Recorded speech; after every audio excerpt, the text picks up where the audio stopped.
Hello everybody, and welcome to the first lecture in a series entitled Introduction to Atmospheric Dynamics. This is based off of the book by Holden and Hakim, and it intends to provide some introductory lessons on learning the fundamentals of atmospheric dynamics. So you'll probably notice throughout these slides that there are a number of definitions, concepts, and questions which have been emphasized throughout the text. A definition is basically an explanation or outline of relevant jargon or terms, which will be important to learn because they'll be important for later learning on this particular subject. A concept is an idea that draws a connection between subjects or provides an answer to a question. So basically is an insight into the subject matter that should be emphasized. Finally, questions will act as motivation for the course of these lectures. The very first lecture here today then is going to describe forces in the atmosphere.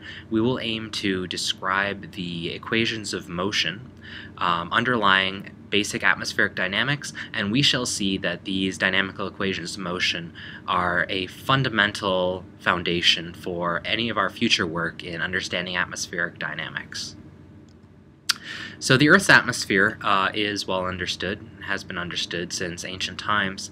The radius of the Earth, as we know today, when approximated as a sphere, is approximately 6,371.22 kilometers. The atmospheric depth is a mere fraction of that and represents a thin shell around the outside of the sphere of about 100 kilometers depth, of which only about 10 kilometers incorporates the troposphere. The troposphere is particularly important for atmospheric dynamics because it is the component of the atmosphere in which all weather that we observe takes place. It is the layer in which moisture is actually allowed to persist over time sufficiently long that it can lead to the generation of weather phenomenon. Of this troposphere, the highest mountain on Earth is about 8.8 kilometers, and that's Mount Everest, of course, in the Himalayas, and it occupies a significant depth of the troposphere but does not extend beyond the troposphere. So that'll be important when we're looking at the underlying effect of topography on atmospheric dynamics. So the fundamental motivating question that we're going to be looking at is, how do we understand the dynamics of the atmosphere, and how can we use this to explain synoptic scale features and other large scale features which we experience in the atmosphere in the mid-latitudes of the Earth? So the fundamental explanation that we're going to use is going to draw on the principles of atmospheric dynamics, which are in turn drawn on basic physical principles. That is, even a fundamental understanding from Physics 101 in your undergraduate days in university should provide sufficient foundation for you to understand how exactly the atmosphere behaves. That is because the fundamental principles of physics are effectively valid in any local context that we know of. And so they are just as valid for two cars banging into each other as they are for fluid parcels that float around through the atmosphere. So the fundamental principle that is going to govern the derivation of the equations of motion is going to be Newton's second law. And Newton's second law of motion is effectively a mathematical method of stating that the change in momentum of an object is going to be equal to the sum total of all the forces acting on that object. And note that this is a vector form equation. That is, we have a vector on the left-hand side and we have a vector on the right-hand side of this equation. So that implies that for each component direction, that is, say you have x, y, and z directions, this fundamental relationship will hold for each component as well. This is basically a principle which describes conservation of momentum. That is, if with no external forces present, that is, if the right-hand side of this equation is 0, then following an object, the momentum will be constant with time. That is, the time derivative of it will be equal to 0. In reviewing the basic principles of physics that we'll be relying on, velocity is going to be a fundamental descriptor of the motion of an object through a coordinate space with respect to time. That is the change of position of an object with respect to time, and that is simply the vector derivative of the position vector x with respect to time. And acceleration is the change of velocity with respect to time. That is the time derivative of the velocity vector u with respect to time. Hence, for an object of constant mass, we have from Newton's second law that the time derivative of the momentum, m times the velocity vector, is equal to m times the time derivative of the velocity of the moving object. And the reason that this holds is because the object is assumed to have constant mass and hence can be brought outside of the time derivative. And since du dt is simply equal to the acceleration, we have that the time derivative of the momentum is simply equal to mass times acceleration. And hence, from Newton's second law, we have that the acceleration is equal to 1 divided by the mass of the object times the sum total of all forces acting on that object. So the question then is, how do these forces induce acceleration? And the fundamental answer is through Newton's second law of motion. As we saw, the sum total of the forces will then be incorporated into the acceleration of the object. In the atmosphere, the definition of an object may not be entirely clear. Whereas in undergraduate physics classes, you have cars which are moving around and bumping into one another, are actual physical objects you can grab and pick up and move around. In the atmosphere, where you basically have a fluid, the concept is not entirely clear. So we're going to basically rely on this idea of an idealized parcel of fluid, let's say looking like a box or something along these lines. And that can be also equal to, for instance, a balloon which is floating around. The idea that there is some sort of thin membrane which separates a particular region of fluid from all of its neighboring regions. And then we're going to assume that the atmosphere basically consists of a large number of these fluid parcels which are basically floating around and interacting with one another. The forces on that particular object then, now that we've made the object physical and manifested it, can be then calculated on this idealized fluid parcel. So regardless of what forces are acting, you can then envision it analogous to how you would see it in first-year physics classes. You have a parcel of fluid which is floating around and forces will be acting on it. We're then going to take the limit of these parcels being infinitely small, and hence that will give us our continuum approximation to the atmosphere and allow us to derive the basic equations of motion which govern the whole fluid. So the basic properties which describe our fluid then, we have a density of the fluid, which is basically associated with the total mass per unit volume within that domain. We have a volume of the fluid, that is the amount of space that it occupies, and the mass is then going to be equal to the density times the volume. We're going to have a temperature associated with the fluid parcel, and we're going to have a pressure associated with the fluid parcel. All of these quantities can then be connected to one another using fundamental principles of physics.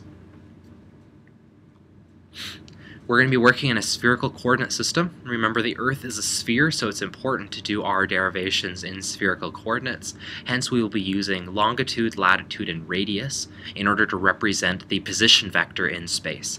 So the longitude basically represents the distance along the equator, so moving in a longitudinal direction. The latitude represents the distance from the equator to the pole. So positive latitude denotes the northern hemisphere, and a negative latitude denotes the southern hemisphere, and then radius simply denotes the distance from the center of the sphere.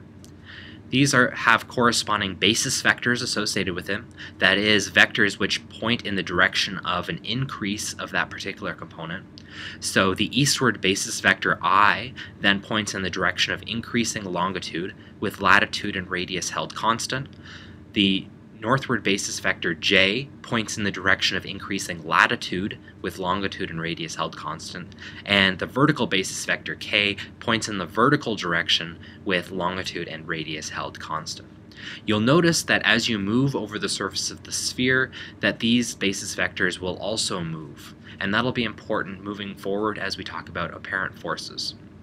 So for instance, on the equator, looking down the vertical basis vector, the I and j components will be seen as pointing upward and to the right, whereas looking down along the longitudinal basis vector, one sees j and k components which are tangential to the surface of that curve, or the surface of the sphere at that point.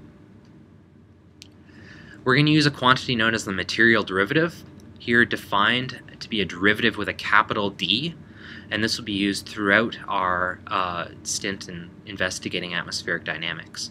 This simply denotes the change in a quantity following a fluid parcel. So for our balloon or fluid parcel which is floating around, if it undergoes heating from radiation, for instance, and the temperature increases, then we can say that there is a change in the temperature following that fluid parcel. What we're going to be interested in then is the derivative of the velocity, in this context, of the fluid parcel with respect to time, and that is going to be via Newton's second law, the quantity which is going to be affected by forces operating on the fluid parcel. So here, the vector u, denoting the velocity, can be decomposed into a 3D velocity vector with components u, v, w. Throughout the text, we'll use u, v, and w to denote eastward velocity, or zonal velocity, or velocity in the positive longitudinal direction, v to denote northward velocity, meridional velocity, or velocity in the positive latitude direction, and w to denote upward velocity, or vertical velocity. So now that we have our fundamental structure for how forces will affect our fluid parcel, we need to basically enumerate the forces that will be acting on the fluid parcel within the atmosphere. There are a number of forces which could potentially be present, ranging all the way from gravity, for instance, to electromagnetic forces. But what we've discovered is that there are 4 fundamental forces which are going to be important for understanding large-scale atmospheric dynamics. Those 4 forces are the pressure gradient force, which describe basically interactions between fluid parcels, the gravitational force, which describes the effect of a distant mass on our fluid parcel, viscous force, which is rubbing or shear action of 2 fluid parcels against one another, and Coriolis and centrifugal force, which are associated with the fact that we're in this spherical coordinate system which is rotating. The total force, then, which determines the acceleration on the fluid parcel, is then going to be the sum of all of these individual forces. There are 3 categories of forces that can potentially be acting on the fluid parcel. We have a surface force, which acts on the surface of the fluid parcel and is typically due to interactions with neighboring parcels. The magnitude of the surface force is typically proportional to the surface area of the parcel, or the surface area of the interaction. So this includes things such as pressure force and viscous force, and actually arise out of the pressure-stress tensor in the Newtonian derivation of fluid mechanics. A body force instead acts on the center of mass of the parcel of fluid. The magnitude of the body force then is typically proportional to the mass of the parcel. For instance, gravity is a force which is proportional to both the mass of the Earth and the mass of the fluid parcel.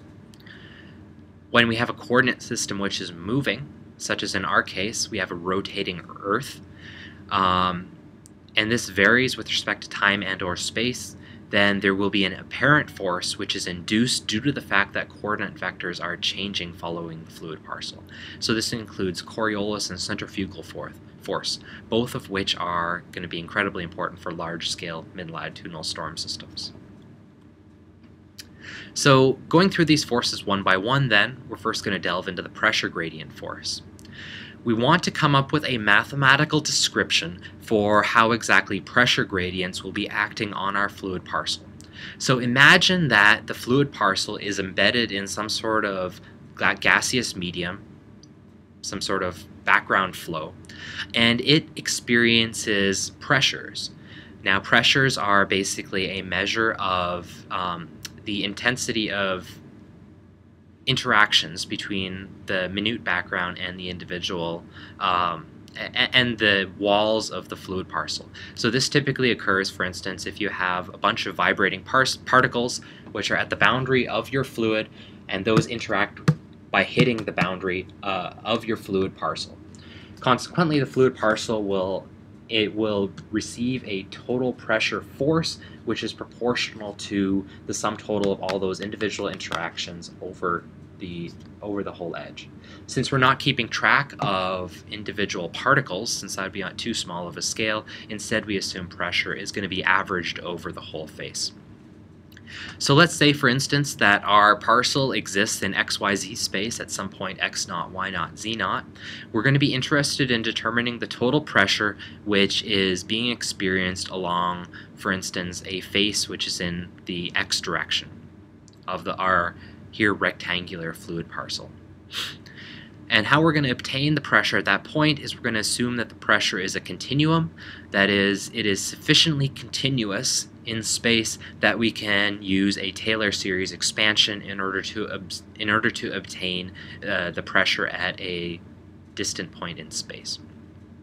Hence, the pressure along the right-hand side experienced by the fluid parcel is going to be equal to the pressure P0 at the center of the fluid parcel plus the continuous derivative with respect to x of the pressure field times delta x over 2, since that is the distance of half of the fluid parcel in the x direction.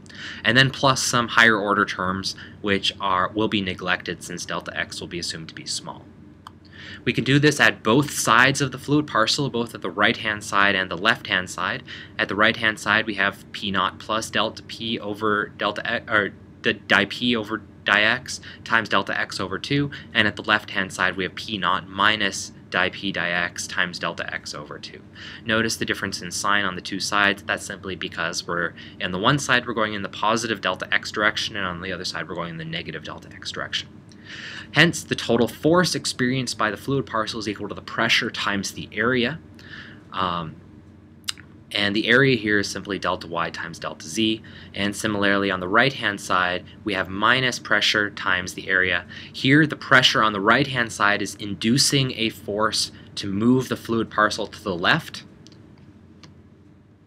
Hence why we have the negative sign in front, whereas the force on the left-hand side here is inducing the fluid parcel to move to the right. Hence, it is induced in the positive x direction. The total force then experienced on the fluid parcel by both the left and right-hand side forces is going to be equal to the sum total of these two. Plugging them into the equation and summing them together, we obtain that the P0 terms cancel out, and consequently that the total force acting on the fluid parcel in the x direction is simply equal to negative di P di x times delta x, delta y, delta z, which is the volume of the fluid parcel. If we repeat this calculation in all coordinate directions, we then obtain a force vector. In the x direction we have di P di x, in the y direction we have di P di y, and in the z direction we have di P di z. And all of these are multiplied by the volume of the fluid parcel, and hence in vector notation we can simply say that the total force is equal to negative times nabla of the pressure times delta x, delta y, delta z. Computing the force per unit mass then involves dividing this by the mass of the fluid parcel. Recall that this actually determines the acceleration experienced by the fluid parcel. Now, if you recall that mass divided by volume is equal to the density, we then observe that the total force divided by the mass is simply equal to negative 1 over the density times the gradient of the pressure. And this then gives the total force acting on the fluid parcel in all directions from the pressure gradient. The second surface force we're going to be looking at is the viscous force. So the viscosity of air basically represents resisting motion from two fluid parcels rubbing up against one another. So for instance, if my hand represents the surface of one fluid parcel, when you have another fluid parcel moving over top of that surface, it experiences friction associated with that movement. And that friction is then responsible for what is known as the viscous force acting on the fluid parcel. Here we have a fluid parcel both on top and bottom of the blue fluid parcel, and both of them induce a shear stress in the x direction due to the fact that the fluid parcels are moving at different velocities with respect to one another. The shear stress or force experienced at the top of the fluid parcel is going to be approximately proportional to the difference in the velocities between the blue and red fluid parcels, here ut minus u, times the area of the interaction, recall that since this is a surface force, it's going to be proportional to the surface area of the interaction, and a shear force or force on the bottom in the same direction associated with the difference of velocities between the bottom and between the green fluid parcel and the blue fluid parcel. And this one is going to be proportional to UB, the bottom fluid parcel's fluid velocity, minus the fluid parcel velocity of the blue fluid parcel. So observe in particular that if all the fluid parcels are traveling at the same velocity, no force will be conferred, because in that case we have no friction due to differential velocities between two objects. So the resistance of the fluid parcel to shearing is determined by a proportionality coefficient, which is given by mu over delta y. Here mu is what's known as the dynamic viscosity, and it is material dependent. It's effectively used to describe how willing a fluid parcel would be to undergo a shear deformation. That is a deformation which would normally cause it to turn from a rectangular prism into some sort of parallelogram or parallelepiped. So since this quantity is inversely proportional to the thickness, in particular observe that this quantity is inversely proportional to the thickness of the fluid parcel delta y, and this is the case because the thinner object you get, the more resistance it'll have to a shear deformation, because it causes a stronger deformation of the object itself. If we now take the two forces, the top and bottom force experienced by the fluid parcel, and sum them together, and add the proportionality coefficient, we then obtain an expression for the total viscous force experienced by the fluid parcel, which is given by mu times delta A divided by delta y times ut minus 2 times u plus ub. The force per unit mass then gives an acceleration, so we divide the total force experience in the I direction then by the mass of the fluid parcel, and substitute in the fact that mass is going to be equal to density times the volume of the fluid parcel. This then gives that the total force experience is equal to F tot divided by rho delta y delta A, and hence that the force experience is mu divided by rho times ut minus 2u plus ub, all divided by delta y squared. So interestingly here we then get that the viscous force experienced by the fluid parcel is actually proportional to 1 over the square of that distance, that vertical distance separating the fluid parcels. And so in the limit as delta y goes to 0, we actually find that this difference formula reduces to a second derivative of the horizontal zonal velocity. And so the total force experienced by the fluid parcel divided by the mass is equal to mu divided by rho times the second derivative of u. So extending this derivation then to each flow direction then yields a vector force associated with the viscosity. We're going to define a kinematic viscosity, denoted nu here, which is simply mu divided by the density of the fluid. And in particular, we find that in practice, nu tends to be largely constant for the atmosphere. So the total vector force experienced by the fluid parcel divided by the mass then is equal to nu times the Laplacian of u. Here the Laplacian in Cartesian coordinates simply being the sum of the second derivatives of the particular vector quantity. So this is interesting because that means that in the case of linearly sheared flow, that is, if we have a velocity which varies linearly in space, that this quantity is actually equal to 0. Recall a second derivative of a linear quantity is equal to 0. So basically what this means is that if we have a fluid parcel sitting here and it experiences a constant friction force in one direction and a compensating friction force in the opposite direction along the bottom, then what will happen is that it experiences 0 net force.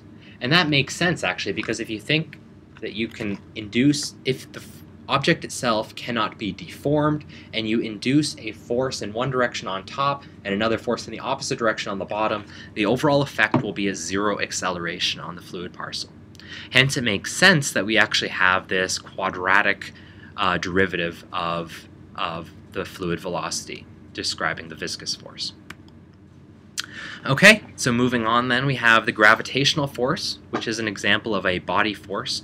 Recall from Newton's law of gravity that the total gravitational force is simply given by the gravitational constant, capital G, times the mass of one object times the mass of the second object.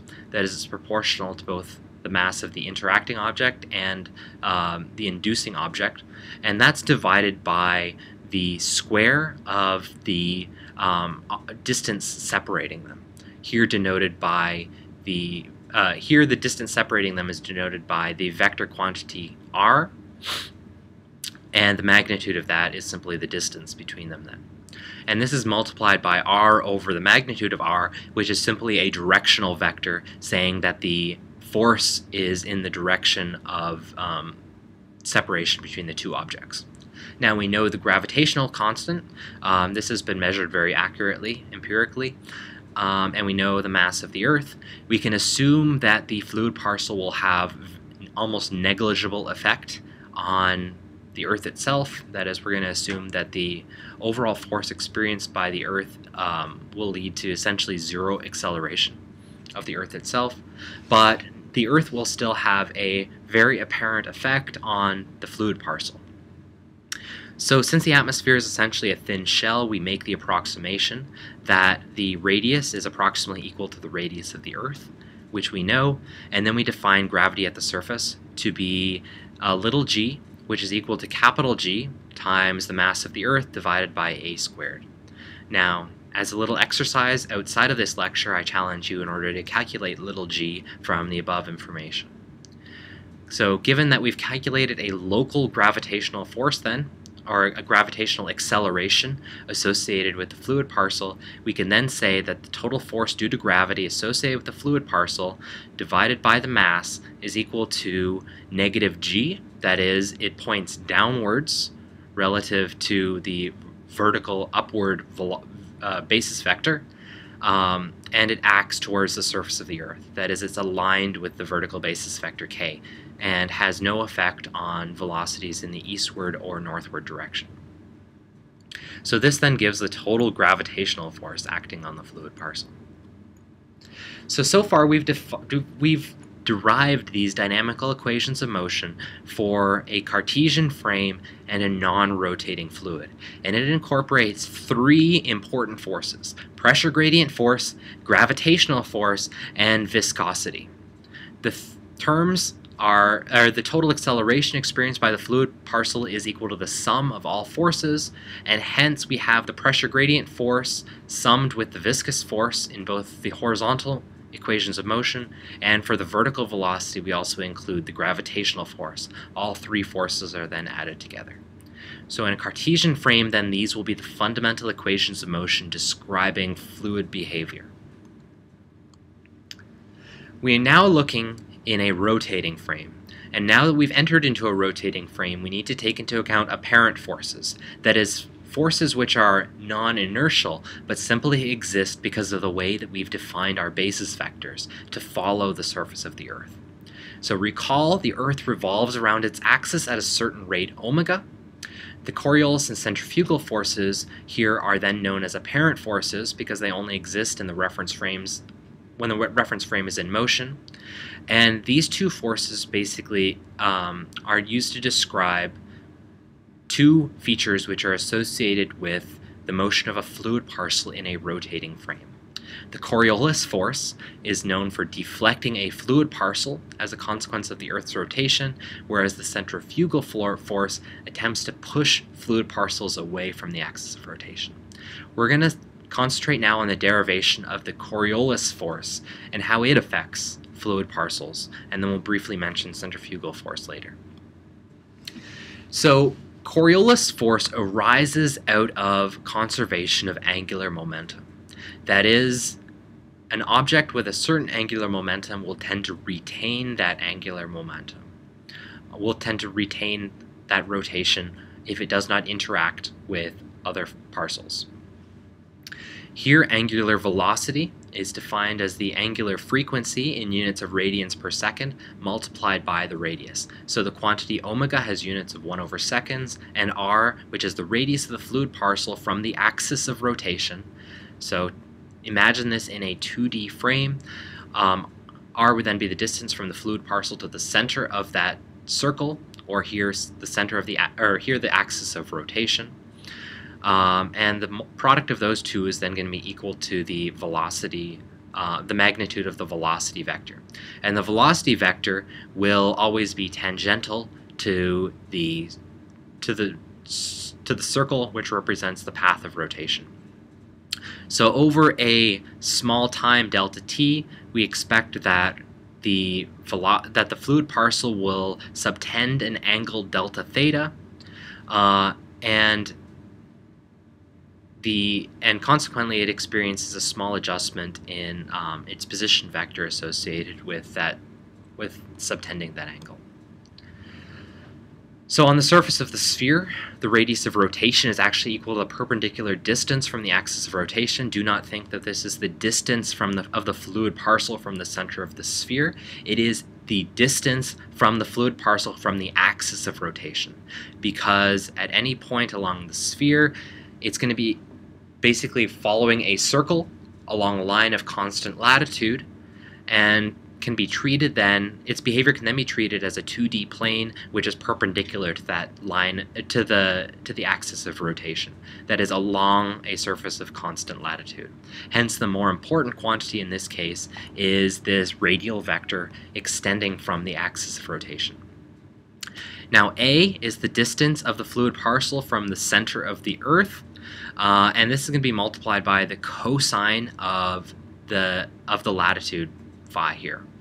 So the reason why it's a cosine is because cosine represents a adjacent distance over the hypotenuse, and the hypotenuse here is A, and hence r, the magnitude of r, will be that adjacent distance.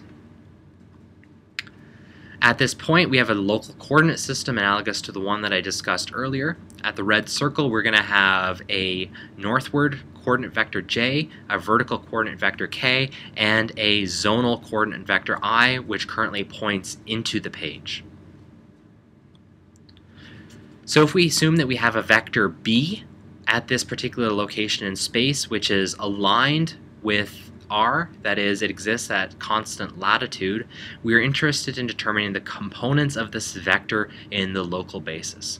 And we do that by saying, okay, it's not going to have any contribution from I because it exists perpendicular to the plane in which I is, perpendicular to the plane, perpendicular to the vector I, and hence exists in the plane of j and k, which are both perpendicular to I at this point. Hence, B will have a contribution by, which points in the j direction, and a contribution bz, which points in the vertical k direction. One can quickly verify then, looking at the vector b and its magnitude and using basic trigonometric principles, that by has to be equal to negative magnitude of b times sine of latitude, and that bz has to be equal to the magnitude of b times the cosine of the latitude. In particular, observe that by squared plus bz squared is equal to the magnitude of b squared, and hence we have agreement that the vector defined by quantities by and bz actually has the same magnitude as the vector b.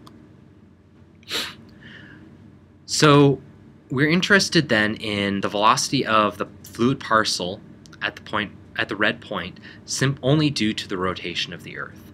That is, assuming the fluid parcel is stationary with respect to a particular location on the Earth, it will be moving at a rate which is proportional to the rotation rate of the Earth at that point.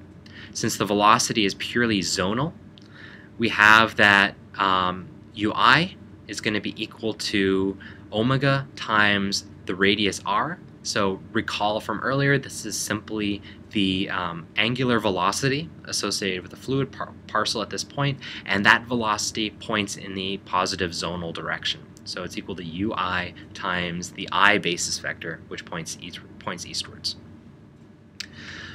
So the velocity due to the rotation of the Earth is omega times the magnitude of r. Angular momentum is going to be conserved following the fluid parcel. That is the quantity which we denote as vector L, and it is equal to the cross product of the radial vector and the linear momentum. So it's equal to r cross mass times u. We know what u is, so u is simply going to be in the I direction with magnitude ui, and these are perpendicular to one another. So that means that we don't have to take into account the angle between them when calculating this cross product. So the magnitude of the angular momentum then is equal to the magnitude of r times MUI. Plugging in what we know for ui, we then obtain that the angular momentum of the fluid parcel is going to be equal to the mass of the fluid parcel times the rotation rate of the Earth times this perpendicular radius vector, the magnitude of it squared. So the angular momentum vector then points in the same direction as omega, because it is going to be perpendicular to the plane of both I and r, and those two are perpendicular to omega. Hence we have that the angular momentum vector is going to be aligned with the axis of rotation, as expected. So since we know that the magnitude of r, it can be written in terms of a, we then have that for a fluid parcel at rest relative to the surface, we have that the total angular momentum, that is the magnitude of the angular momentum vector, is going to be equal to m omega a squared cos squared of latitude. Since angular momentum is conserved, we have that following the fluid parcel, we must have that the material derivative of the angular momentum is equal to 0, and hence that regardless of the motion of the fluid parcel, we must have that the angular momentum here is conserved. So with purely zonal velocity then, we now take into account, we also include a zonal velocity term. That is, we assume that the fluid parcel itself is moving in the zonal direction, that is aligned with the vector I. We can include that in the calculation as well, in which case the angular momentum vector divided by the mass is going to be equal to omega times the perpendicular radius vector r squared, and that's the contribution due to rotation of the Earth, and then plus a zonal vector, or zonal velocity component u times the magnitude of r. So factoring out the magnitude of r squared then gives us this relationship for the angular momentum divided by the mass. So since we now know what the angular momentum of the fluid parcel is, we can now take into account additional motion of the fluid parcel and then try to determine what happens in order to guarantee conservation of angular momentum. Let's imagine that the air parcel moves south or north. In that case, we get some small change in the radial vector r, right? If it moves south, we then observe that the radial vector extends, becomes longer because we're moving farther away from that axis of rotation. If we move northwards, we come closer to the axis of rotation, and hence r decreases. But if angular momentum is conserved, there is only one quantity within this angular momentum formula that we actually have freedom to change, and that's the zonal velocity. Hence we observe that any north-south displacement of the fluid parcel must lead to a corresponding change in the zonal velocity of the fluid parcel. So looking back at our expression for the angular momentum of the fluid parcel divided by its mass, we can factor out this quantity we can replace the r with a small deviation r plus delta r. So here, assuming that the fluid parcel moves a small distance south, inducing a small displacement delta r, we then observe that both of these expressions must be equivalent to one another. That is, the initial angular momentum given by the top line must be equal to the modified angular momentum given on the line below. Now we can solve this expression then for delta U, which is going to be the change in the zonal velocity induced by this change in delta R, and we observe that delta U then is approximately equal to minus 2 times omega times the displacement delta R minus U over the magnitude of R times delta R. So this assumes small increments. We're neglecting terms which may be proportional to delta R squared in this case, because we will be taking a continuum approximation later and taking delta R to be infinitesimally small. So given this formula then, for a small southward displacement, we can apply trigonometry to observe that delta R is equal to negative sine of the latitude times delta Y, and hence obtain that the total change in velocity is given by this expression here.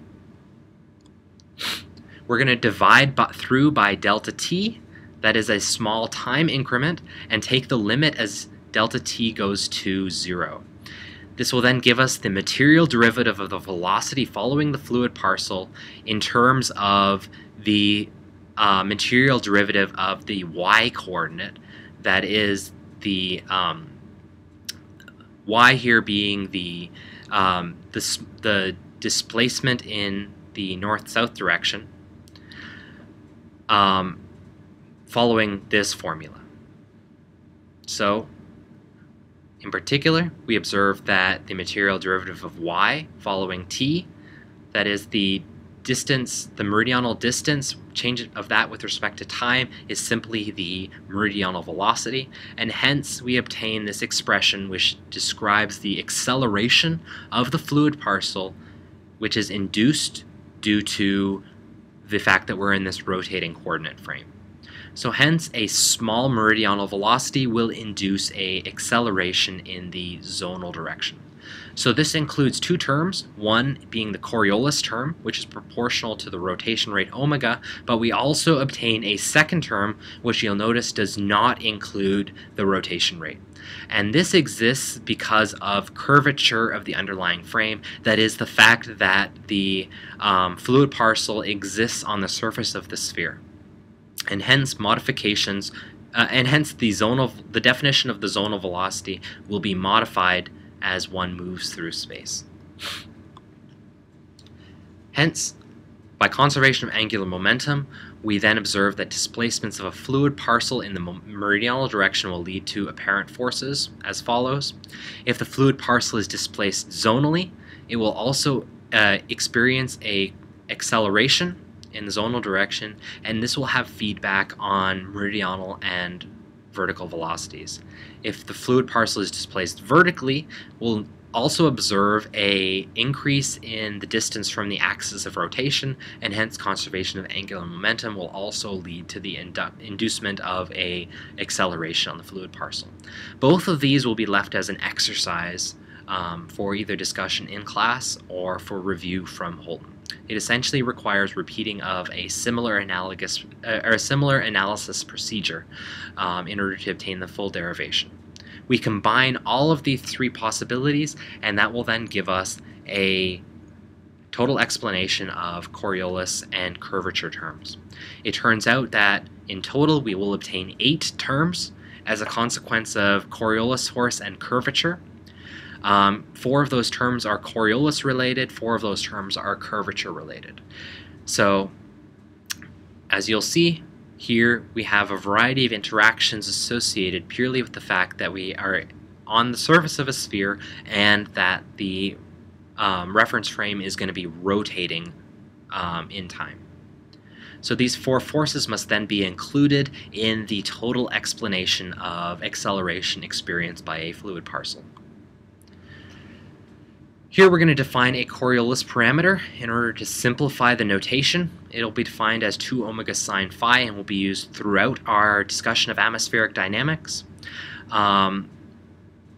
You'll then observe that it dramatically simplifies the Coriolis terms which appear in these expressions, and in particular for small w, that is negligible vertical velocities, the Coriolis force is then simply given by the material derivative of u with respect to time is equal to F times v, and the material derivative of v with respect to time is equal to minus F times u. So this is a very simple expression which basically arises from the fact that we're in this rotating frame. And in fact, if we do a little extra analysis on this, we'll find that this is simply a second-order differential equation for the velocity which describes circular motion. That is, the Coriolis force describes deflection to the right in the northern hemisphere and deflection to the left in the southern hemisphere. And with no additional forcing, that is, with no pressure forces, with no vertical accelerations, the tendency will be for fluid parcels to basically trace out a circle along the surface of the sphere. Centrifugal force is going to be mentioned here briefly since it is typically small and generally ignored in most analysis of atmospheric dynamics. It works perpendicular to the axis of rotation and hence includes terms in the meridional and in the vertical direction. It is analogous to the force experienced by people in a swing, for instance, a spinning swing, whereby the spinning motion causes a force which makes you feel as though you are being thrown outwards away from the center of the axis of rotation. This quantity is typically small, hence the vertical component is absorbed into the gravitational term, that is, it's used to modify the small g that we used earlier in deriving the gravitational force, and the horizontal component is absorbed into the curvature terms, which we just discussed for Coriolis force. Hence, the total dynamical equations of motion then incorporate all of the forces that we then described.